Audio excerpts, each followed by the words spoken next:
Welcome to all you friends of the tarmac to this edition of Hangar Talk, brought to you by the College of Aviation. On this episode, very excited to offer some of the leadership team from the College of Aviation. My name is Tom Finnis, and I'm coming to you from my Bronco bunker here. And today's guests, we get to talk with the two main leaders of the College of Aviation, our very own Dean, Captain Dave Powell, and our Associate Dean and current faculty chair, Dr. Raymond Thompson. Well, hello, everybody. Glad to have you on board with us today.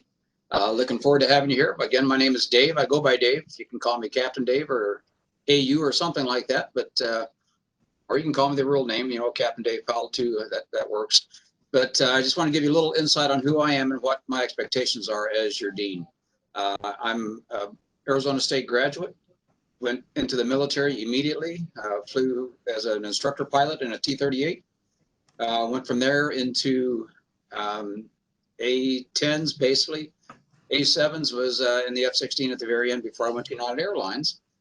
Flew every airplane they had when I was there and ended up being their chief pilot. I also spent about 14 years working in their employment office and was a flight officer relations person, I guess, or that really ran what flight ops did with the hiring of pilots for a significant number of years. So when you come here, we have a certain expectation of what that is. Now, at the end of my career at United Airlines, I was the chief pilot for them as well at O'Hare, San Francisco, and Miami at different times.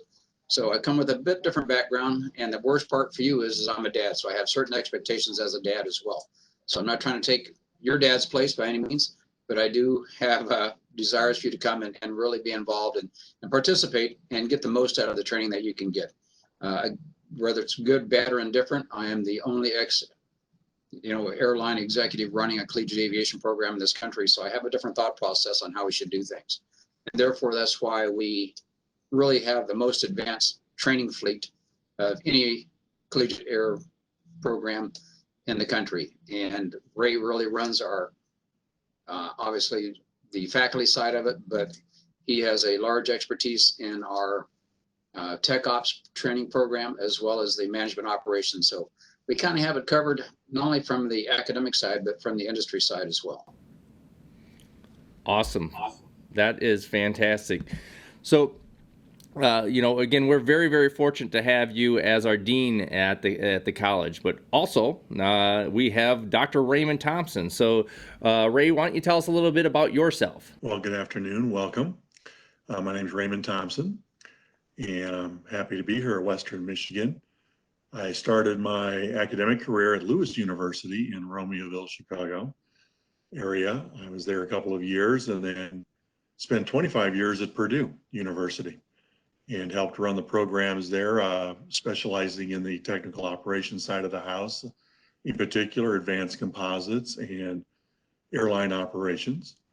From there, I spent 2 years in the Middle East, in particular Dubai and Abu Dhabi, starting two aviation and state school focused, more of a comprehensive university in Abu Dhabi, but an aviation university in Dubai. Spent 2 years there doing that. And from there came to Western in late 2009. And I've been doing the role of associate dean since then and currently filling the role of interim chair. We were searching for a chair. And as the pandemic came in, it's disrupted many things at schools across the country. Certainly probably did in your high school as well. And so we're in a position at the moment of people doing multiple things. So that's what I'm doing now in that. So my current role is as associate dean. I look over kind of the overall academic programs, but accreditation, research, anything Captain Dave doesn't want to do, I end up doing. Say anything the faculty chair didn't want to do, I ended up doing, but now I really get to do everything the faculty chair does. So I also oversee the faculty scheduling of the classes, student concerns. I oversee the faculty advising functions as well. So a lot of times things that you may have concerns with will eventually come up to me, and I look forward to working with you as we go through those. What was interesting working overseas is kind of a common way people are addressed in that part of the world is by a title and your first name. So here I go by Dr. Ray like I did there. And I kind of liked that over there. So it was a touch formal and yet informal at the same time. So I look forward to seeing you all in the fall, and it'll be a little different, but yet I'm excited about the possibility.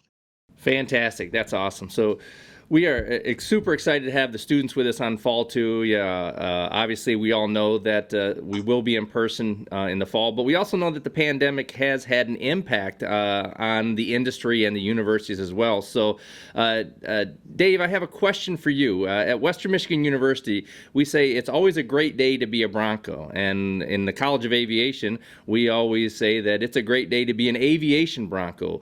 But there's a little bit of concern out there with the pandemic, and the industry has slowed up. So using your expertise and as the dean of one of the larger aviation programs in the country, and with all your experience, what can a student expect? Why is it a great day to still be an aviation Bronco, and what do you expect to happen to the industry in long term?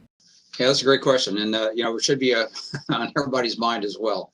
The things really truly haven't changed as far as the needs of the airlines. People are more like Ray and mine's age versus young people like you coming to a program like this. So we are kind of the end of the baby boomers, and baby boomers are starting to cycle out of the industry at all levels, whether it be collegially or where you're really looking for a long term, and really in the industry. And so in the last year and a half or so, things had really taken off with the economy. Things had really started growing. It really was exciting. And really a little bit overwhelming because the needs are tremendous. If you look at the larger airlines, if you want to be a pilot or a mechanic, or really where the real money is in the management of these two organizations, is really where you find the retirements aren't slowing down. And so American, Delta, and United, in the next 10 years, statistically, they'll retire out 50% of their employees in the flight side and a significant number of their tech ops mechanics as well. And so the needs are still going to be there, even though this is going to slow things down a little bit. Coming into the industry right now is perfect because it's going to take you 4 years or less, hopefully not more than 4 years, to get through our program. And this will be well in our rearview mirror at that point. So the needs of the industry are not going to change. In fact, they'll get stronger because now with this lull that they're finding themselves into, they're going to have to recover from that because people continue to age and the needs will still be there. In fact, they'll probably grow a little bit more in probably 2 years or so, maybe less, maybe a little bit more, somewhere in that ballpark. And so right now is exactly the time you want to be coming in when their market is down a little bit and the needs are kind of going to give you a chance to do all your education and your training and your preparation for getting a job, because ultimately that's really what we offer is the ability to give you a great opportunity, not for us to feed you everything and to give you everything, but to give you an opportunity to learn and to excel at your own pace. And so that when you graduate, you really will be ready to go into the industry. And that's what the industry really likes about our grads is they find our students job ready upon their graduation. So right now, I couldn't tell you that this is absolutely has to be the best time to be looking at aviation again. That's fantastic, and that's exciting for our students and the new students that are coming in. That the outlook still looks great. So, Dr. Ray, you talked a little bit about this and mentioned it in your introduction, but obviously the climate and the environment is going to look a little bit different for new students as they come in the fall. So, as the faculty chair and the associate dean and the person that handles everything that Dave doesn't want to do, just joking there. What can the students expect to see in the fall? Well, as all of you were finishing up your senior year, starting in March, things were disrupted. You probably ended up doing a lot of online coursework, turned over very quickly. We had the same scenario here in March. We switched online classes, and certainly if you were flying airplanes or in the Tech Ops program, that was very disruptive, and we will be sorting that out for some period of time for those students who weren't able to complete those classes in the fall. And we have plans to in the spring and how they finish those up. So we've had time to think about how do we move forward with that. And certainly, we have to follow the guidance of the state of Michigan and what Western's going to ask us to do to prepare to keep you safe and yet provide you with a valuable college experience. Can't really do everything online, I think, and get the true nuance and the experience that you are looking for and that we want to give you. So we've adopted the philosophy here to try and give you as much in-person instruction as we can this fall. We won't be able to give you 100%. When you go into a COVID environment, that requires social distancing. I'm sure you've heard that word many, many times. So a room that normally could seat 100 people, now maybe we could put 30 people in to adequately space you out. So that means we have fewer rooms on campus with smaller capabilities, smaller capacities in them. And the easy choice is to say, let's just put the class online. And I'm hopeful that that's not an option that we will have to pursue for all of the classes. And I'm determined that that's not the way we're going to do it. So particularly for our new students coming in as freshmen, we are trying to offer all of those in person. I think ultimately there will be a blend of in-person and some online combinations, just due to the fact that there won't be enough rooms for everyone to offer some versions of those. So for classes that are mainly in the classroom, you may have all of it in the classroom. We've lowered our class sizes to give us more room options. It may be that you have a class that meets half the time in person in class, half the time online. And it used to be that there was in class and online was what was called asynchronous. You had the materials available, you worked through them at your own pace, and your instructor was there to help you hold office hours, perhaps monitor chat sessions, etc. Now, online coursework can be either like that, asynchronous, or it can be at the regularly scheduled class time in a live online class session called synchronous. And we have some versions in between where it can be partially asynchronous and partially synchronous. So without getting overly technical about it right now, if we have to have some online coursework, I'm going to work with the faculty to have as much of that as synchronous as possible, meaning you're still interacting with a live person, your instructor, in a class-like setting. So you can ask that question right away, interact with the instructor during the class session. We don't know exactly how that's going to work. Western is now, we've told them how we want to offer those classes in the fall. They'll take all the requests from all the colleges. They will sort through what rooms are available at the times we've asked. I'm sure they'll come back and tell me, yes, I can do this, or, ooh, I don't have the rooms available at the time you want. Can I change the time? And there's ramifications. When I change the time, that causes other domino effects, because that's when you might take math. If I change that and now I make your schedules change around. And if you've already been through orientation, you already have been registered for class and know about what time your classes will be. I try not to disrupt that as much as possible. So there'll be a little bit of changing coming around, but what our commitment is to you coming in is to give you as much of an in-person experience as possible. Aviation is a very in-person industry. And whether you really see us or not, you know, we always, of course, see the cabin crew and the flight crew and the people who work at the airport and around the airplane. You know, many of us work under the floor or in the hangar somewhere along the way, or in the business parts of the aviation, the revenue managers, the schedulers, the dispatchers, the advertisers. You don't see us as much from the management perspective, but we're a crew. We're all working together there, and we have to work together as teams to make aviation work. And so I like to start that as freshmen, working together in person as much as we can. Because that's how our industry works. We're not all out there, you know, in the Charles Lindbergh model, and as great as he was, we're not flying solo across the Atlantic with our scarf and doing it all by ourselves effectively. Aviation is a team activity and a team sport. And we like to start that early going into it. So there will be some changes for fall. When you come out to us, if you're going to be in a tech ops class in a lab, you're probably going to see some partitions around workstations with acrylic or plexiglass up. If you're flying an airplane, there's going to be changes there to how things are clean. Are you wearing face masks? Are you wearing face shields? How do we do social distancing? There will be all kinds of procedures and protocols that we'll have to follow. But again, in aviation, we love checklists. We love procedures. That's how our industry works. And we're very protocol minded overall in the way we do our business. I'm sure Captain Dave can enlighten us on how our lives are governed by that in the aviation world for it.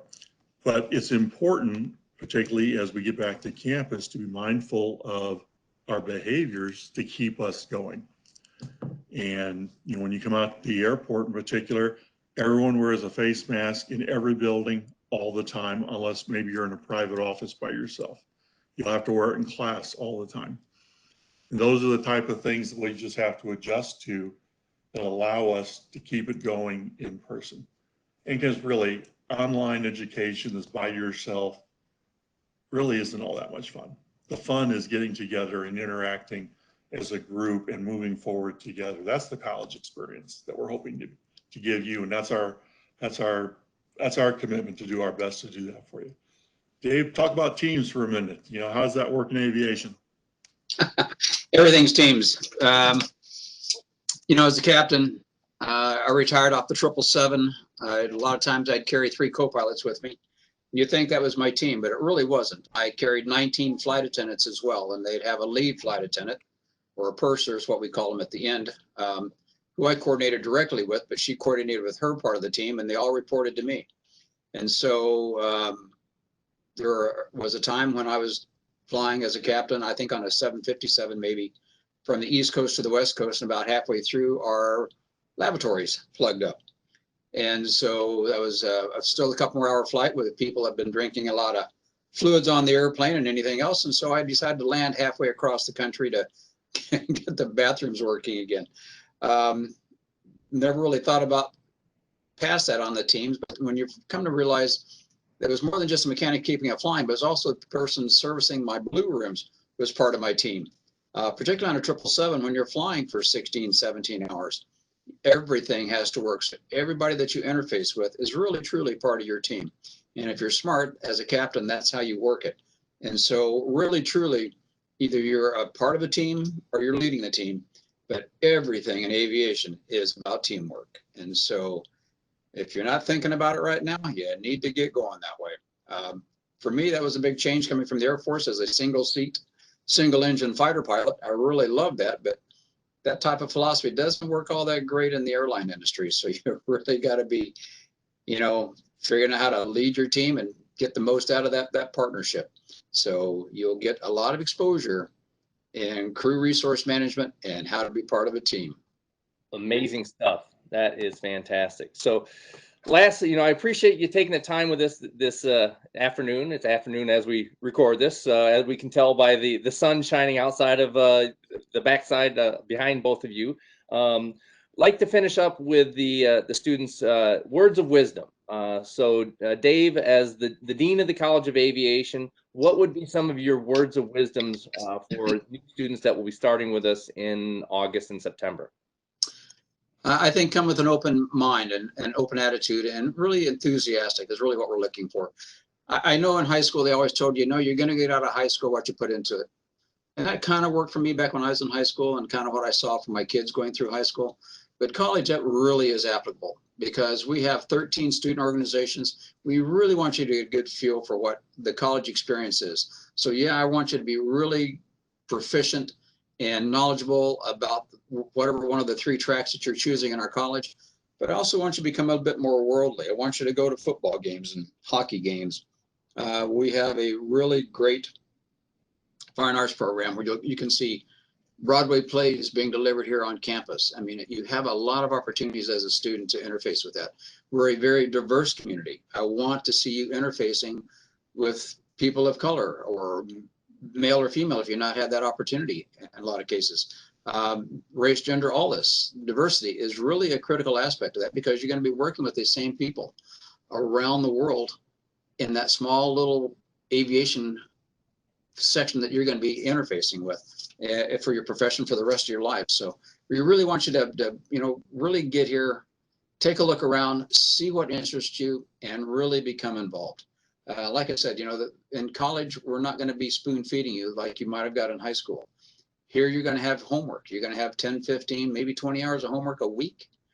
Not for a whole semester, but for a week. And so we expect you to be involved in it and keeping up with it. And so what we're going to do is give you the opportunity to learn and to educate with the most sophisticated equipment truly in collegiate aviation. So what we want you to do is come with a smile on your face, a lot of energy and a lot of enthusiasm, and with a lot of questions. And so do not ever be afraid to ask questions. That's what we're here for. We've got a great team, great faculty, great staff. Your fellow students can provide a lot of information for you. So just buckle up, get ready, and go for a ride with this Bronco Express, and away we'll go. Awesome. That's fantastic. And then finally, Ray, as the Associate Dean and the Faculty Chair, words of wisdoms for our incoming class. One thing I would add on to what Captain Davis said is, the diversity of a place at a good-sized university also includes international students. And we have them from all over the world. And there's things that go on here where you get the chance to interact with students in your classes from other countries, but activities on campus where you get a chance to interact with the cultures and foods and activities of people from around the world. And there is no more global industry than aviation. You can be anywhere on the planet in 20 to 22 hours. And we do that because we're of aviation. So it's a global industry. You may end up flying or working or managing in another country. And, take advantage of meeting some of those people and, just be open-minded and learn from those folks as well. Coming here as a freshman, you'll be a little more free range than perhaps you have been in the past. And you need to pay attention to how you manage your time and set your priorities. If there's anything that probably students tend to do at times is they will get behind in their studies, or they don't understand something and they feel a little unwilling to ask for help, or they ask for help from sources who aren't necessarily their instructor or their professor, who is the person really with the knowledge to help them, or your student advisor. Sharon Van Dyken and Bette Ludwig, who are the two advisors in our college, you probably met or dealt with one of them during orientation. They are the keys to your success. And, talk to those folks. So if there's something you missed a class, you missed a test, I don't understand how to do homework, don't necessarily ask your roommate or a friend, go to your instructor and really do it right away. They are more than happy to help you, but if you haven't been to class in 2 or 3 or 4 weeks and you show up in December with, what do I do now to pass the class? There really isn't anything you can do. It's too late.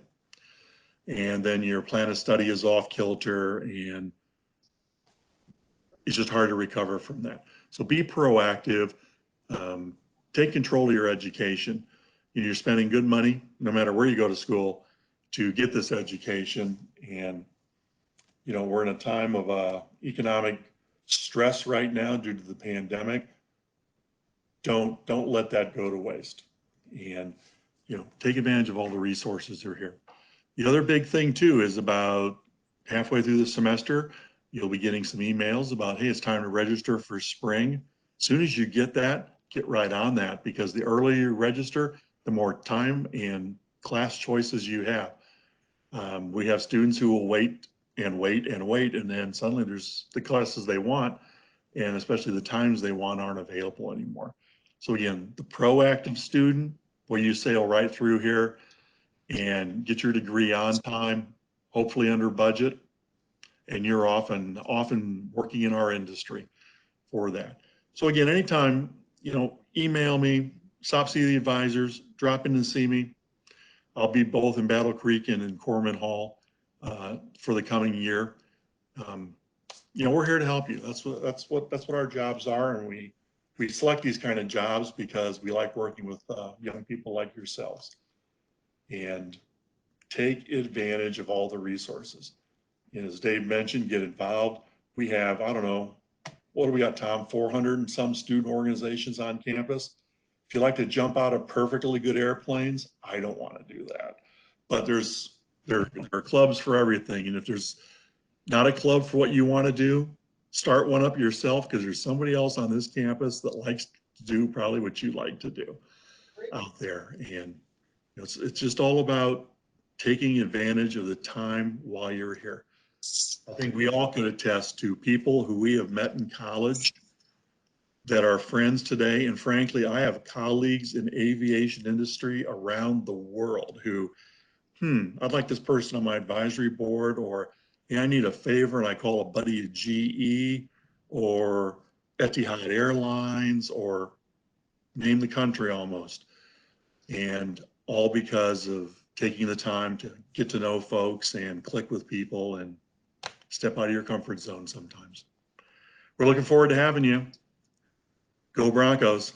Fantastic. So thank you, both of you, very much for joining us on this edition of Hangar Talk.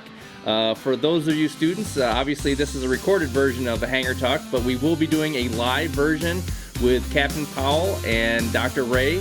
So make sure that you join us on Tuesday, July 28th or Tuesday, August 4th at 11 o'clock.